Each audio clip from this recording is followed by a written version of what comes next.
बिस्मिल्लाहिर्रहमानिर्रहीम। नाज़रीन अस्सलाम वालेकुम। मैं हूँ मंसूर आज़म काजी। मुल्क की सियासी फिजा एक बार फिर तेजी से बदल रही है। तहरीक इंसाफ ने 5 अगस्त को मुल्क गीर एहतजाज का ऐलान कर दिया है, जिसमें अवामी मसाइल और खान साहब की गिरफ्तारी के खिलाफ आवाज बुलंद की जाएगी। बैरिस्टर गोहर का कहना है कि अगर वजीर आजम की जानिब से दी गई मुज़ाकरात की पेशकश कबूल कर ली जाती तो आज हालात मुख्तलिफ होते। उन्होंने क्या कहा, जरा सुनिएगा। रिहाई की तरफ हम कोशिश तो जरूर कर रहे थे, लेकिन हमारा एक कंटेक्ट एस्टेब्लिश हो गया था, और अगर वो मुज़ाकरात की तरफ हम चल पड़ते तो एक बहुत पॉजिटिव स्टेप हो सकता था, लेकिन अनफॉर्चुनेटली वो प्रोग्रेस नहीं हुआ। लेकिन सियासत में कोई चीज दूर, कोई चीज बईद नहीं होता। अभी भी वक्त है, अगर कॉमन सेंस प्रिवेल करे तो कोई अच्छा आउटकम अभी भी हो सकता है। अलीमा खान ने पार्टी चेयरमैन बैरिस्टर गोहर के इस मौक़िफ़ को तनकीद का निशाना बनाया और कहा कि मुज़ाकरात के मौका खुद तहरीक इंसाफ ने ज़ाया किया। इसी दौरान एक नई बहस उस वक्त छिड़ गई जब अलीमा खान ने दावा किया कि इमरान खान के बेटे कासिम और सलमान अमेरिका से वापस आकर पाकिस्तान में एहतजाजी तहरीकों में शिरकत करेंगे। जरा सुनिएगा उन्होंने क्या कहा। कि उनके जो इमरान खान के अपने बच्चे हैं सुलेमान और कासिम, उनको ये बता दिया है कि वो अब सुनने को वो भी तैयार नहीं है।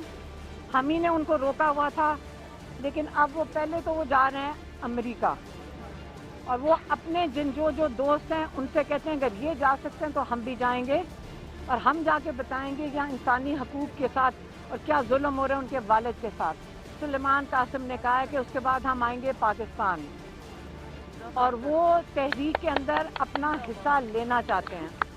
ये भी उनको इमरान खान को बता दिया गया, उनसे पूछा नहीं गया। उनको बताया कि उनके बच्चे उनसे पूछ नहीं रहे हैं, उनको इन्फॉर्म कर रहे हैं। तो ये चॉइस उन्होंने अपने वालिद साहब को नहीं दी कि वो उनके लिए फैसला करें, और ना ही हमें दिया। इस ऐलान पे रद्द-ए-अमल देते हुए राना सनाउल्लाह ने खबरदार किया है कि अगर वो पाकिस्तान आए और एहतजाज में शामिल हुए तो इन्हें गिरफ्तार किया जा सकता है।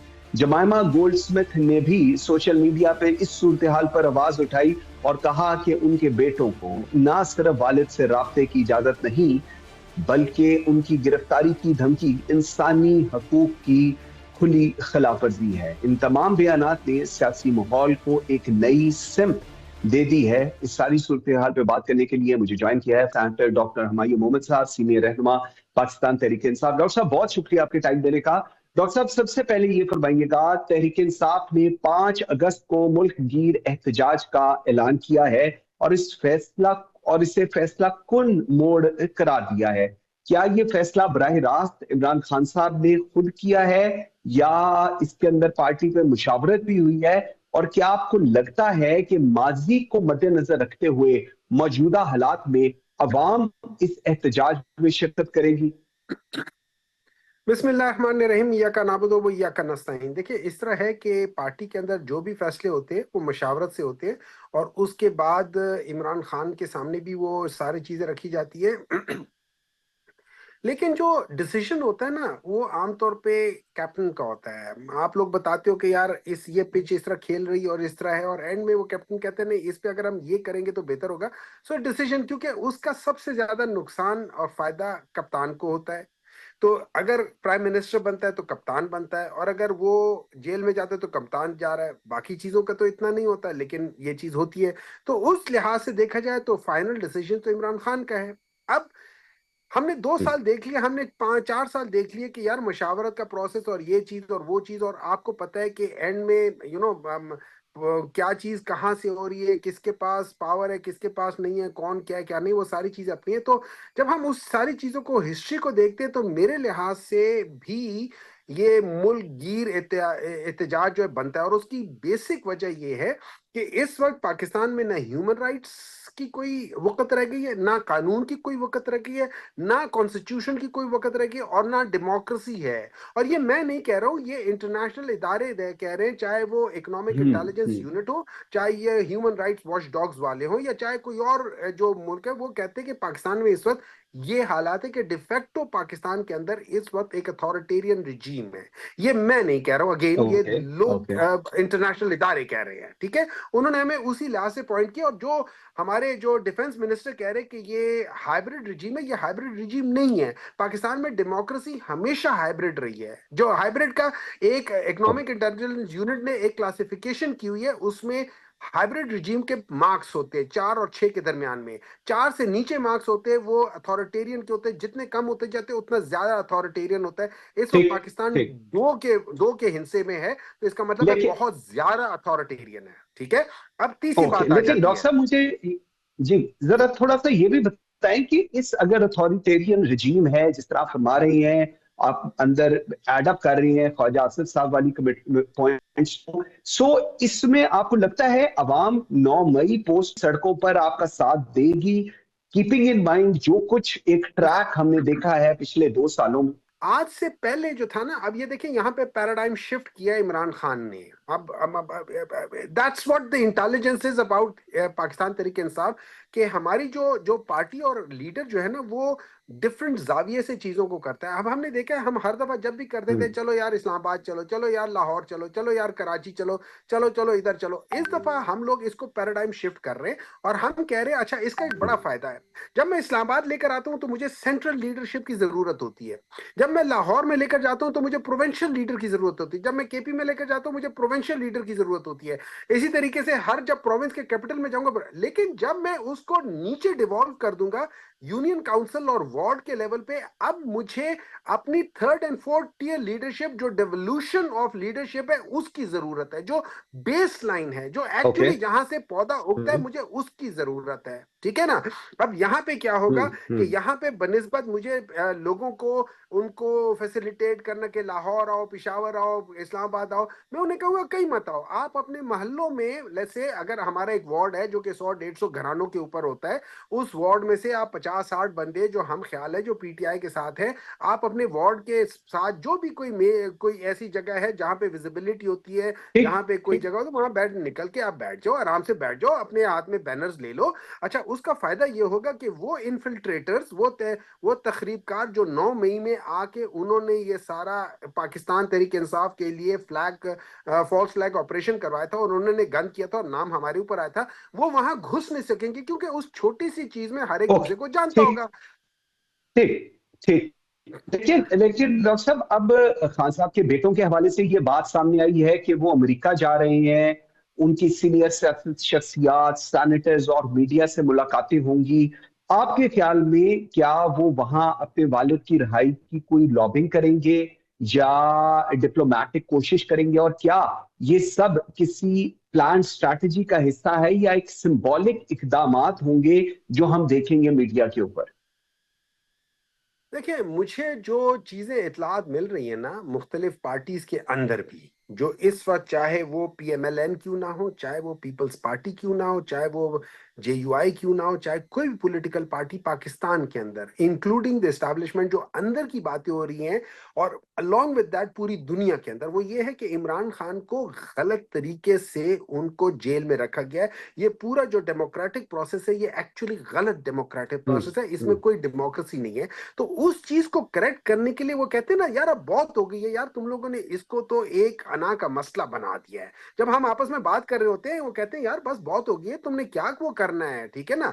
तो अब इतनी चीजें गलत हो गई हैं हम्म। कि हर वो चीज जो पाकिस्तान ने गेन की थी, एज ए मैं मिसाल देता हूं, पाकिस्तान अभी रिसेंटली, पाकिस्तान और इंडिया के दरमियान में जो जो जो स्किर्मिश हुआ है, जो थोड़ी सी बात हुई है, उसके अंदर जो पाकिस्तान ने जो यूनिटी दिखाई थी, और पाकिस्तान की आवाम बाशमूल, जिसको ये लोग रिकग्नाइज भी करते, कि तहरीक इंसाफ के जो जो जो यंगस्टर्स थे, जो कि सोशल मीडिया पे काबिज हैं, उन लोगों ने एक बहुत जबरदस्त तरीके से कैंपेन चलाई थी, और उस सारी चीजों को लेकर एक यूनिटी आई थी। अब मेरा ये ख्याल था कि अगर मैं समझता कि मैं इस वक्त पावर में होता, तो मैं उसको एंड पॉइंट बना देता, एक हाई नोट पे खत्म होता। हम्म। पूरे पाकिस्तान की वाहवाह हो गई थी, हमारे एस्टैब्लिशमेंट की वाहवाह हो गई थी, हमारी प्रेजेंट गवर्नमेंट की वाहवाह हो गई थी, एंड सो फोर्थ, और ऑपोजिशन की भी वाहवाह हो गई थी। इस जगह पे आके आपको फुल स्टॉप लगा के आपको कहना चाहिए था, चलो यार लेट्स गो। इसमें ये याद रखें, सब जानते हैं कि कोई केसेस नहीं है, सब जानते हैं कि इद्दत केस, सब जानते हैं कि साइफर केस, सब जानते हैं कि 9 मई, ये सारी चीजें कहने को आप सब कुछ कह दे, लेकिन एंड में इनके अंदर कोई सब्सटेंस नहीं है। इसको खत्म करके आपको दोबारा बैठ के सारा करके मे बी 3-4-6 महीनों के लिए एक नेशनल गवर्नमेंट या कुछ ऐसा फॉर्मूला कर लो, या फिर डायरेक्ट दोबारा इलेक्शंस करा लो, something, so that everybody agrees to it with the concept of only one thing, free, fair and transparent elections, and the result should be accepted as it. लेकिन बात यह है कि अगर ये तहरीक जिस अपना मकसद जो है, ऑब्जेक्टिव है, वो हासिल नहीं कर पाती, तो क्या पार्टी में इस बात पर कोई आपके नजदीक मशावरत हुई है कि पार्टी की क़यादत का मुस्तकबिल क्या होगा, किसके हाथ में होगा, और सबसे इंपॉर्टेंट, क्या कासिम और सलमान अपने वालिद की पार्टी क़यादत संभाल सकते हैं? ये एक सबसे बड़ा और अहम सवाल है जी। अच्छा, सबसे पहले मैं आपको एक बात बता देता हूं, मेरी नजर में that will be the end of Pakistan तरीके इंसाफ, अगर पाकिस्तान तरीके इंसाफ के अंदर खानदानी सियासत आ जाए। That will be end of Pakistan तरीके इंसाफ। पाकिस्तान तरीके इंसाफ के जो बानी है इमरान खान, उन्होंने खुद बहुत दफा कहा हुआ है कि I don't want my family to be part of the politics. ठीक है, इस वक्त जो कासिम और सलमान और जो उनकी बहनें हैं, अलीमा खान साहिबा और बाकी जो हैं, they are fighting for their brother and their father. ठीक है, सो वहां पे ये याद रखें, अगर मैं जेल में होता हूं तो दो चीजें, एक मेरी पॉलिटिकल पार्टी है जो मेरे लिए स्टैंड ले रही है, एक मेरी फैमिली है जो मेरे लिए स्टैंड ले रही है। ये दो मुख्तलिफ चीजें, आप इनको मिक्स नहीं कर सकते हो। ठीक है, और इसको मिक्स करना भी गलत है। तो वो अपनी जगह पे अपने बेगुनाह बाप की और अपने बेगुनाह भाई की वकालत कर रहे हैं और उसको छुड़वाने की कर रहे हैं। इसका ताल्लुक पॉलिटिकल पार्टी से नहीं है। हाँ, चूंकि इस वक्त हम दोनों स्ट्रगल कर रहे हैं, तो हम लोग, जैसे मैं और आप, हम लोग यहां से जाते हैं, आप अमेरिका जा रहे हो, मैं लंदन जा रहा हूं, लेकिन हम लोग एमिरेट्स एयरलाइन पे जाते तो दुबई तक हम लोगों का सफर इकट्ठे होता है, लेकिन हमारी मंजिलें अलग अलग है, आगे हम जाके सेपरेट हो जाते हैं। बिल्कुल ठीक है। अच्छा, दो चीजें एक और वो भी बताइएगा। राना सनाउल्लाह और हुकूमत जिस तरह कह रही है कि जी इनको गिरफ्तार भी किया जा सकता है अगर उन्होंने तहरीक चलाई है, जलसे किया, सो क्या पाकिस्तान तहरीक इंसाफ के पास कोई लीगल फ्रेमवर्क या कोई प्रिएम्प्टिव लीगल रिस्पॉन्स है इस चीज का? जरा शॉर्टली पहले ये बताइएगा। देखिए, मैं सबसे पहले ये, इन लोगों की जिसे कहते हैं जान निकल रही है। पहले ये कहते थे ना कि उनके बेटे क्यों नहीं आते, ठीक है, जब बेटों ने कहा आगे तो अब इनको समझ आ गई, ओ ये तो पाकिस्तानी, जो हम जिस पाकिस्तानियों को हम लोग उनका जो ह्यूमन राइट्स है वायलेट कर रहे हैं, हम उनके आईनी हकूक वायलेट कर रहे हैं, हम उनके हर किस्म के जो राइट्स है वो हम वायलेट कर रहे हैं, हम उनका जो अकॉर्डिंग टू द कॉन्स्टिट्यूशन जो एक्सप्रेशन है कि फ्रीडम ऑफ एक्सप्रेशन है, फ्रीडम ऑफ मूवमेंट है, फ्रीडम ऑफ असेंबली है, ये सारी चीजें हम उनकी गजब कर रहे हैं। यहां तो एक ब्रिटिश नेशनल आ रहा है, अगर वो देखें, अगर वो एक खामोशी से और पीसफुल एहतजाज करते अपने वाले साहब के लिए, कोई लॉ उनको रोक नहीं सकता, कोई लॉ उनके ऊपर अप्लाई नहीं हो सकता। कि जैसे मैं मिसाल दे देता हूं, ब्रिटिश इंडिया के टाइम पे जब गांधी निकला था और उसने वो मार्च किया था टुवर्ड सी के हम लोग ये सॉल्ट में निकालने जा रहा हूं, तो उस जब तक वो वॉक कर रहे थे कुछ नहीं होता, because that is freedom of assembly and freedom of movement. ठीक है, लेकिन जब उन्होंने पानी में हाथ डाला और पानी निकाला और उसके बाद उन्होंने उसमें सॉल्ट किया, तो वहां उन्होंने लॉ वो वायलेट किया, उस वक्त उनको गिरफ्तार किया गया था। तो ठीक है, तो अभी अगर वो लॉ वायलेट नहीं करते, इनमें से किसी की हिम्मत नहीं होगी कि उनको अरेस्ट कर सके अगर लॉ वायलेट नहीं करते। बिल्कुल ठीक है सर। डॉक्टर हुमायूं महमूद साहब, थैंक यू वेरी मच जी, बहुत शुक्रिया आपके टाइम देने का। नाज़रीन, ब्रेक लेते हैं जी, ब्रेक से वापस आते हैं तो कैसर अहमद शेख साहब फेडरल मिनिस्टर हमारे साथ होंगे, और इसी सूरत हाल पे 5 अगस्त को मुल्क की एहतजाज जो पाकिस्तान तहरीक इंसाफ ने कहा है, और हुकूमत के जो इसके ऊपर गिरफ्तारियों और ये क्रैकडाउन का पूरा एक प्लान है, इसके ऊपर बात करेंगे एक छोटी सी ब्रेक के बाद।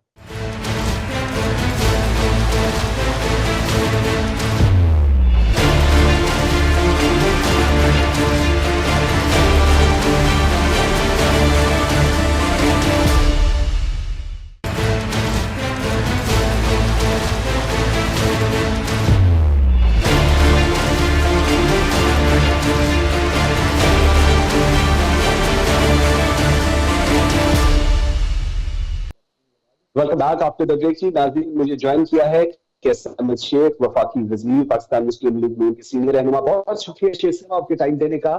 शेख साहब, तहरीक इंसाफ ने 5 अगस्त को मुल्क गिर एहतजाज का ऐलान किया है और अलीमा खान ने ये दावा किया है कि खान साहब के बेटे इस एहतजाज में शिरकत करेंगे। सर, पहले तो ये बताएं कि आपको वाकई लगता है कि खान साहब के बेटे अब 2 साल के बाद आकर इस एहतजाज का हिस्सा बनेंगे, और हुकूमत को इससे क्या रिजर्वेशंस हैं? क्योंकि राना सनाउल्लाह साहब की जो उन्होंने स्टेटमेंट दी है कि इनकी गिरफ्तारियां होंगी और ये होगा, ये किस मद में किया जा रहा है? जी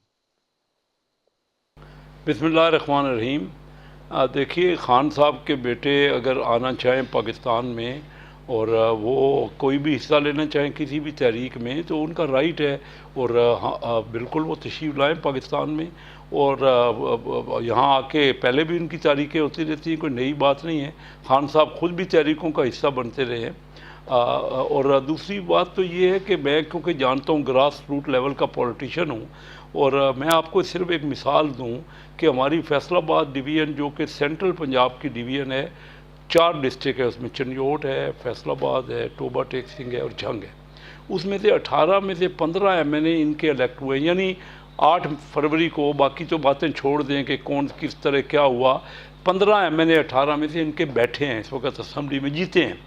तो उसके बावजूद मुझे पता है कि वहाँ से कोई एहतजाज के लिए निकलने को तैयार नहीं है। इस तरह के रोज़ रोज़ असल में PTI ने एक बना ली है, ये लोगों को ये थोड़ी है अपना वो वोट देना एक दूसरी चीज़ है, कारोबार अपना कर रहे हैं। और मैं ये नहीं कह रहा कि उनके साथ सिंपैथी नहीं है, होगी, वो तो वोट से भी ज़ाहिर हो गया कि लोगों ने उनको वोट दिए। मैं तो खुद एग्री कर रहा हूँ, हमारे अपना, क्योंकि मैंने देखे हैं उस इलाके का इलेक्शन।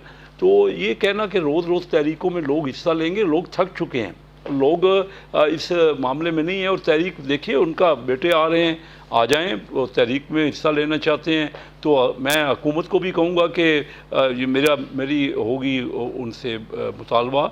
हुकूमत मेरी अपनी हुकूमत है, मैं ही हुकूमत में हूँ, लेकिन मैं समझता हूँ कि अगर कोई कानूनी कार्रवाई करता है, गैर कानूनी अगर करेगा तो उसका तो किसी के लिए भी, कोई करे, मैं करूँ, कोई और करे, उसके ख़िलाफ़ तो एक्शन होना चाहिए, वो तो है लाजमी। लेकिन अगर कोई कानूनी तौर पे मुल्क के आइन और कानून के तहत अगर एहतजाज करता है और तहरीक में हिस्सा लेता है तो उसका राइट है, ले लेने दे। ये रोज़ रोज़ की ये बातें कितनी तहरीकें तो पहले चल चुकी हैं, रिज़ल्ट क्या हुआ है? और तोड़ फोड़ नहीं करें, देखो मुल्क को नुकसान नहीं पहुँचाएँ, कारोबार मुमलिकत चलने दें। हाँ, दुनिया पूरी में एहतजाज होते हैं, हर जगह मैंने देखे हैं, दुनिया के हर मुल्क में। मैं जाके देखता हूँ कि जापान में जो डेवलप कंट्री, जी, जो डेवलप कंट्री है उसमें क्या होता है, एहतजाज हो रहा है, रेड लाइट जल गई तो ज़ेब्रा क्रॉसिंग में खड़ा हो जाते हैं सब लोग, और जब ग्रीन लाइट जलेगी तो क्रॉस कर लेंगे। और यहाँ हमारे यहाँ तोड़ फोड़, मुल्क को तबाह कर दो, ये कब तक ये होगा? और आके यानी इस्लामाबाद में दावा बोल दो और जाके रेड जोन में चले जाओ, तरीके से करें ना। जी बिल्कुल करें, उनका राइट है। ठीक, इसमें शेख साहब एक और चीज, पाकिस्तान तहरीक इंसाफ के माजी के एहतजाज में हुकूमती वज़रा का ये मौक़िफ़ था कि इमरान खान अपने बेटों को बैरून मुल्क महफूज हैं और अवाम के जो बच्चे और बेटे हैं वो सड़कों पर मुश्किलात का सामना कर रहे हैं। अब यही बेटे एहतजाज में शिरकत के लिए वापस आ रहे हैं और इनकी गिरफ्तारी की बात की जा रही है। आपने जो बात कही ग्रास रूट लेवल की, आपका मौक़िफ़ के साथ मेरे ख्याल में मेजॉरिटी ऑफ पाकिस्तान खड़ा होगा। लेकिन ये जब हुकूमत ऐसी बात करती है कि जी अगर वो उन्होंने एहतजाज किया तो हम उनको गिरफ्तार कर लेंगे, आपको नहीं लगता ये एक डबल स्टैंडर्ड है जो शायद अब इसलिए किया जा रहा है क्योंकि विदाउट किड्स, विदाउट सलमान और ये एक पाकिस्तान तहरीक इंसाफ की वो जो ताकत थी वो कमजोर हो रही थी, और अब इनके बेटों, इमरान खान साहब के बेटों के आने से ये सूरत हाल पाकिस्तान तहरीक इंसाफ को लगता है बेहतर हो जाएगी। देखिए, सबसे पहले बात तो है कि अगर किसी ने कोई कहा है ना, तो उन्होंने ये कहा है कि गैर कानूनी अगर कोई काम करेगा, कोई एहतजाज इस तरह करेगा जिसकी इजाज़त नहीं है, तो उसके ख़िलाफ़ तो एक्शन होगा और होना चाहिए, वो तो कोई दो राय इसमें है नहीं। अब ये ख़ुद इमरान खान साहब हमेशा यही कहते रहे, उनकी पूरी पॉलिटिक्स ये है कि विरासत की पॉलिटिक्स नहीं होनी चाहिए, और वो तनकीद करते रहे हैं पाकिस्तान मुस्लिम लीग पे भी और पीपल आर्ट पार्टी पे भी और दूसरी पार्टियों पे भी, जो कि विरासत की और उनका अपने सारे असूल उन्होंने तोड़ दिए। इस वक्त उनकी बात आप हमें क्या कह रहे हैं कि उनके बेटे अगर आते हैं तो मैं तो कह रहा हूँ कि बेशक वेलकम आएँ, अगर वो पॉलिटिक्स करना चाहते हैं तो खुल के पॉलिटिक्स करें ना, और वो अपना जो उनका था प्रिंसिपल उसको हट जाए ना, उससे ख़त्म करें। और ये भी तय हो गया कि उनके फैमिली के बगैर, उनके अपने बगैर उन्होंने खुद तस्लीम कर लिया, उनकी पार्टी कुछ नहीं कर सकी ना इतना अरसा। तो ये पार्टी क्या है? ये पार्टी किस चीज़ का नाम है? क्या एक शख्स का नाम है? क्या एक शख्स पार्टी होती है? और उसी के ऊपर ही लोग आके एहतजाज कर सकते हैं। इतने अरसे से तो डेढ़ साल से अगर बानी जो है वो कैद में है, 2 साल से तो कैद में है, तो क्या उनकी पार्टी ने कर लिया? और उनकी पार्टी की जो हालत है वो हम देख रहे हैं। कोई उनके अच्छी खासी तादाद है कौमी असम्बली में और सेनेट में, लेकिन वो किसकी तरफ सिर्फ एहतजाज की पॉलिटिक्स कर रहे हैं। कोई पॉजिटिव बात, कोई लोगों के मफाद की बात, कोई मुल्क की बेहतरी की बात, कोई हमें सजेशन दे दें, कोई तजवीज़ हो, क्या है पूरा इनमें? आप देख लीजिए ना, 16 महीने से जो कारकर्दगी है इनकी नेशनल असम्बली में, मैं उनके साथ हूँ, सिर्फ झींगा मुश्ती और लड़ाई झगड़ा और गालम गलोच। क्या ये सियासत है? कि इसी का नाम ये पॉलिटिक्स अगर है तो लोग बदजन हो गए हैं इससे। लोगों को इस वक्त रोज़गार चाहिए, उनको एम्प्लॉयमेंट चाहिए, हम उनको उनसे वादे करते हैं और इसी की तरफ हम तवज्जो कर रहे हैं। ये मुल्क उसकी तरफ बढ़ रहा है, बेहतरी हो रही है, महंगाई कम हुई है और पॉलिसी रेट जो कि इंटरेस्ट रेट था वो कम हुआ है, छोटे तबके को, दरमियाने तबके को, SME को हम कर्जे दे रहे हैं। जी, बजट में हम सहूलतें दे रहे हैं उनको, इतना आसान नहीं है।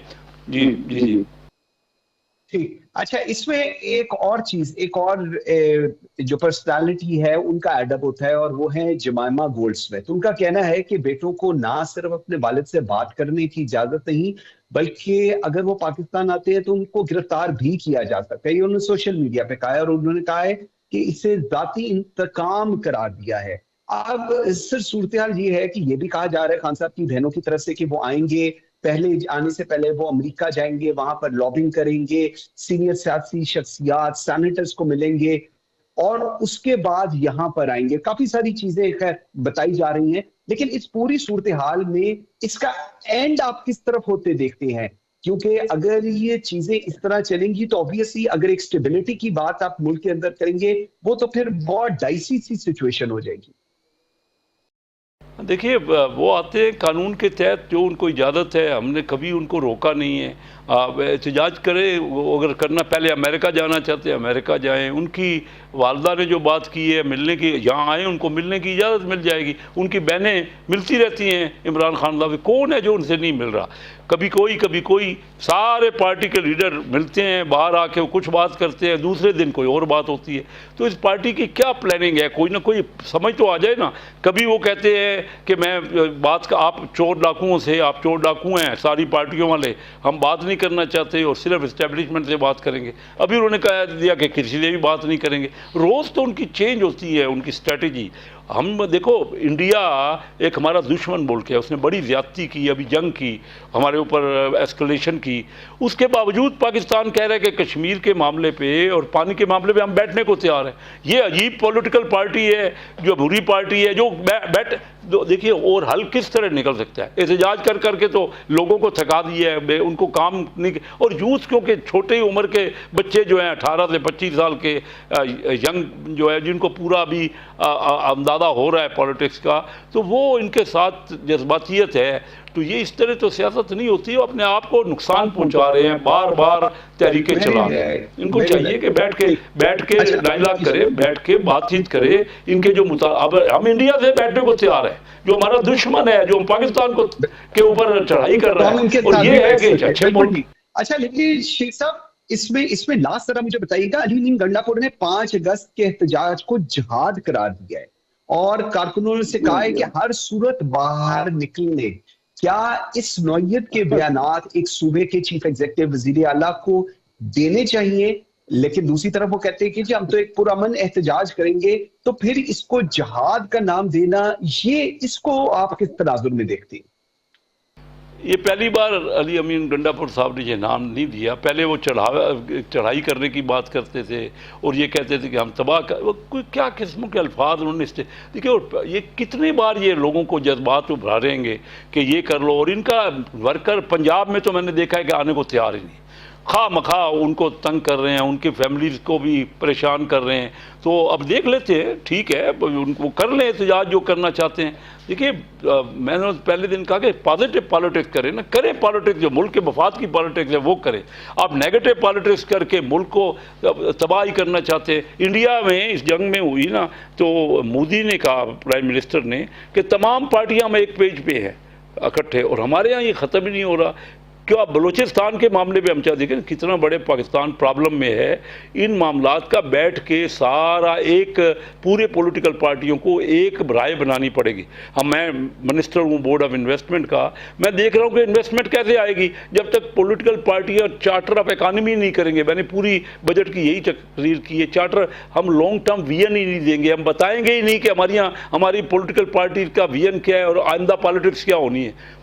तो किस तरह आप मुल्क को आगे बढ़ा सकेंगे? आप मुल्क की तबाही चाह रहे हैं और जज्बात से लोग बच्चों के साथ खेल रहे हैं। ठीक है, यंग जनरेशन को लेके आप आगे बढ़ना चाहते हैं, लेकिन ये कोई सियासत नहीं है पॉजिटिव कि आप मुल्क को तरक्की दे ले। क्या दिए है? 3.5 पौने 4 साल का रिजल्ट क्या हुआ है पाकिस्तान का? जो कुछ हुआ है आपके सामने है। हमने बड़ी मुश्किल से डिफॉल्ट को बचाया है। जी हाँ, कैसा मेरे शेख साहब, थैंक यू वेरी मच जी, बहुत शुक्रिया आपके टाइम देने का। नाज़रीन एक ब्रेक लेते हैं जी, ब्रेक से वापस आएंगे तो एयर मार्शल सईद मोहम्मद खान हमारे साथ होंगे और मोदी हुकूमत की किसान और लेबर अनफ्रेंडली पॉलिसीज के खिलाफ सिर्फ एक दिन में 40 करोड़ अफराद सड़कों पर क्यों आ गए हैं, इस पर बात करेंगे एक ब्रेक के बाद।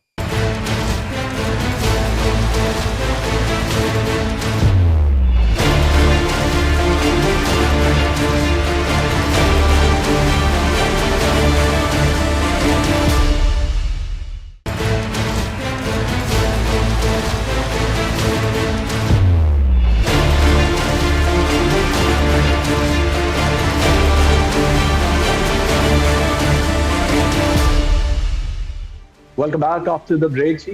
नाज़रीन, भारत बंद है। जी हाँ, वही भारत जो दुनिया की सबसे बड़ी जमहूरियत होने का दावेदार है। आज भारत की सड़कें खामोश नहीं, गुस्से से गूंज रही। किसान, मजदूर, बैंक मुलाजमीन और तलबा करोड़ों की तादाद में मोदी हुकूमत के खिलाफ सड़कों पर आए हैं। मुल्क गीर हड़ताल ने भारत को झंझोड़ कर रख दिया है। बैंक बंद, ट्रांसपोर्ट मुअत्तल, बाजार सुनसान और मईशत को एक दिन में हजारों करोड़ का नुकसान। ये सिर्फ एहतजाज नहीं, अवामी बेचैनी और हुकूमत पर अदम एतमाद का खुला इजहार है। क्या भारत वाकई दुनिया की सबसे बड़ी जमहूरियत है या सिर्फ चंद ताकतवर तबकात का राज? इस सूरत-ए-हाल पर गुफ्तगू करने के लिए हमें ज्वाइन किया है एयर मार्शल सईद मोहम्मद खान साहब ने। सर बहुत शुक्रिया आपके टाइम देने का। सर सबसे पहले फरमाइएगा, मोदी हुकूमत की किसान और लेबर अनफ्रेंडली पॉलिसीज के खिलाफ सिर्फ एक दिन के अंदर 40 करोड़ अफराद का सड़कों पर आ जाना क्या भारतीय रियासत नंबर 1 और मोदी सरकार के लिए एक मेजर पॉलिटिकल ब्लो है जी? बिल्कुल मंसूर, पहले तो शुक्रिया आपका कि आपने प्रोग्राम में इनवाइट किया। दूसरा ये कि इवन जो ट्रेड यूनियंस थी, मैं उनके जनरल सेक्रेटरी की प्रेस कॉन्फ्रेंस देख रहा था, इवन वो एक्सपेक्ट नहीं कर रहे थे कि इतना मासिव रिस्पांस उनको पूरे इंडिया से मिलेगा। दे हैड एक्सपेक्टेड के क्या कहते हैं कि कोई 25 करोड़ लोग जो उनके यूनियन के मेंबर्स हैं वो करेंगे, लेकिन जो मार्केट्स हैं, जो ट्रांसपोर्टर्स हैं, और उन्होंने बहुत वेहीमेंटली गवर्नमेंट की पॉलिसीज को जो है क्या कहते हैं नापसंद किया है, और उन्होंने ट्रेड यूनियंस के साथ मिल गए हैं, और ये नंबर एक्चुअली अब 40 करोड़ से भी अब ऊपर जा रहा है। ये जो ये इंडिया का जो पिछले 20-25 साल से एक ट्रेंड था कि जी के फ्रॉम कम्युनिस्ट सोसाइटी या कम्युनिस्ट प्रोसीजर्स के अलावा वो अब कैपिटलिस्ट की तरफ जा रहे थे। तो इसके अंदर जो कॉरपोरेशंस हैं, जो बड़ी बड़ी कॉरपोरेशंस हैं, टाटास, मिटल्स, अंबानीज, वो जो हैं वो मोदी के मेजर सपोर्टर्स बन गए, और अब उन्होंने वो सारी चीजें जो सोशल सिक्योरिटी के मद में आती हैं, जैसे ट्रांसपोर्टेशन में सबसे बड़ा रेलवे, सड़कें, हॉस्पिटल्स, हेल्थ इंश्योरेंस, ये जो सारी चीजें ये अब कॉरपोरेशन टेक ओवर कर रही हैं। लेकिन इनको टेक ओवर करने से जो है क्या कहते हैं, जो यूनियंस की वजह से लोगों को बेनिफिट्स मिलते थे वो बहुत कम हो गए हैं, क्योंकि उन्होंने एक तो लोगों की तादाद बड़ी कम कर दी है जो कि सर्विस प्रोवाइडर्स हैं, और दूसरा जो है क्या कहते हैं कि उन्होंने तनख्वाहें जो हैं वो कम कर दी। सो जो क्या कहते हैं, अब आजकल अर्बनाइजेशन का दौर है, तो जो लोग गांव से हट के शहर की तरफ आ रहे हैं, एक तो उनको नौकरियां नहीं मिल रही हैं, और क्योंकि नौकरियां नहीं मिल रही तो जिसको नौकरी मिल रही है वो बहुत कम तनख्वाह पे काम करने को तैयार है, और तनख्वाह के साथ साथ जो उसको सोशल बेनिफिट्स मिलने चाहिए वो भी नहीं मिल रहे हैं। जो गवर्नमेंट ने वादा किया था सर, लेकिन कि अगर हम क्या कहते हैं कुछ जॉब्स क्रिएट करेंगे अपने पब्लिक सेक्टर में, उन्होंने वो जॉब्स तो क्रिएट की, लेकिन उसके ऊपर या तो उन्होंने अपने अप्रेंटिस लगाए या उन्होंने रिटायर्ड पीपल लोगों को उधर एम्प्लॉय कर लिया। तो जो जवान मार्केट में आ रहे थे उनको वो जॉब्स नहीं मिली। सो ये एक 20-25 साल का गुस्सा है जो मोदी गवर्नमेंट पे पिछले 10 साल से, क्योंकि 10 साल से ज्यादा से मोदी गवर्नमेंट काम कर रही है, तो अब मोदी गवर्नमेंट को फेस करना पड़ेगा। और जितना मासिव रिस्पांस मिला है मंसूर, इससे लगता है कि they can not shy away, और उनको अब कुछ ना कुछ प्रो लेबर यूनियन करना पड़ेगा। सर, अगर भारत में एक दिन के अंदर banks, transport, educational institute, offices, industries मुकम्मल तौर पर बंद हो सकती हैं, तो क्या आपको नहीं लगता कि मोदी हुकूमत को पाकिस्तान के खिलाफ कॉन्स्पिरेसीज और झूठे नैरेटिव से बाहर निकल कर अपने डोमेस्टिक पॉलिसीज को ज्यादा संजीदगी से देखना चाहिए? क्योंकि 40 करोड़ प्लस अवाम अगर आपके साथ सहमत नहीं है तो इसका मतलब ये है कि you are a big failure in the country you are governing. बिल्कुल मंसूर, आप ठीक कह रहे हैं। देखिए, मोदी गवर्नमेंट का पिछले 10 सालों से जो ट्रेंड था, और खासतौर पे जब से उन्होंने अजीत डोवल को नेशनल सिक्योरिटी एडवाइजर लगाया था, वो ये था कि जी के ग्रेटर इंडिया के इमेज को पूरी दुनिया में फैलाने के लिए आपको you have to prove yourself to be a country that can have influence in other countries, ठीक है ना। और उसके लिए उन्होंने कनाडा में, अमेरिका में, पाकिस्तान में किलिंग्स की और अपनी प्रेजेंस को शो किया। और वो जो है ना इस डगर पर इतने आगे चले गए कि वो अपने जो लोकल जो उनके इलेक्टोरेट था उसको उन्होंने इंपॉर्टेंस देना बंद कर दी। 2019 में उन्होंने जब बालाकोट वाला इंसिडेंस यानी कि ड्रामा किया था, तो उसकी बेसिस पे उन्होंने इलेक्शंस तो जीत लिए, लेकिन अब जब बिहार के इलेक्शंस आ रहे हैं और आगे जो नेशनल उनके इलेक्शंस आ रहे हैं, अब उनको ये लग रहा है कि वो वाली स्टोरी दोबारा नहीं चलेगी। और पहलगाम के बाद उनका जो बयानिया है वो ना सिर्फ इंडिया में बल्कि पूरी दुनिया में पिटना शुरू हो गया। तो मैं आज की इस हड़ताल को देखता हूं कि there is a massive dissatisfaction with the Modi government in India में। वो जो पहले इंडियंस थे जो एक ग्रेटर इंडिया के ख्वाब में मुब्तला थे, और वो कह रहे थे कि चले जी कि अगर हुकूमत लोकली डिलीवर नहीं कर पा रही तो चले दुनिया के लेवल पर तो हमें बहुत ऊपर लेके जा रही है। लेकिन अब उनको एहसास हो रहा है कि ना वो दुनिया में इंडिया की कोई जगह रही है after 10-12 years of Modi government. और अब जो वो गुस्सा है, जो उस फेलियर का गुस्सा है जो मई 2025 की हार के बाद है, अब वो इस हड़ताल की सूरत में लोगों को आपको नजर आ रहा है कि लोग जो हैं अब वो मोदी गवर्नमेंट से डिससैटिस्फाई होते चले जा रहे हैं। अच्छा सर, मुल्क गिर हड़ताल के तनाजुर में सामने आने वाले 17 निकाती चार्टर, जिसमें एग्रीकल्चर रिफॉर्म्स हैं, जिसमें लेबर लॉज हैं, एम्प्लॉयमेंट है, पेंशन है, प्राइवेटाइजेशन है, जैसे अहम निकात है, क्या ये भारतीय इकोनॉमिक मॉडल के खिलाफ एक अवामी रेफरेंडम तस्वुर किया जा सकता है? जी, आपकी कि उस रेफरेंडम की शुरुआत हो गई है। देखिए, जो है ना इस वक्त इंडिया जो है पार्टीशन से लेके ऑलमोस्ट कोई 20 साल पहले तक जो है उसके अंदर कम्युनिस्ट पॉलिसी इंप्लीमेंटेड थी, और कम्युनिस्ट और सोशलिस्ट पॉलिसीज जो है वो इक्वालिटी की बेसिस के ऊपर और क्या कहते हैं यूनियंस के लेवल के ऊपर वो बहुत इफेक्टिव होती हैं।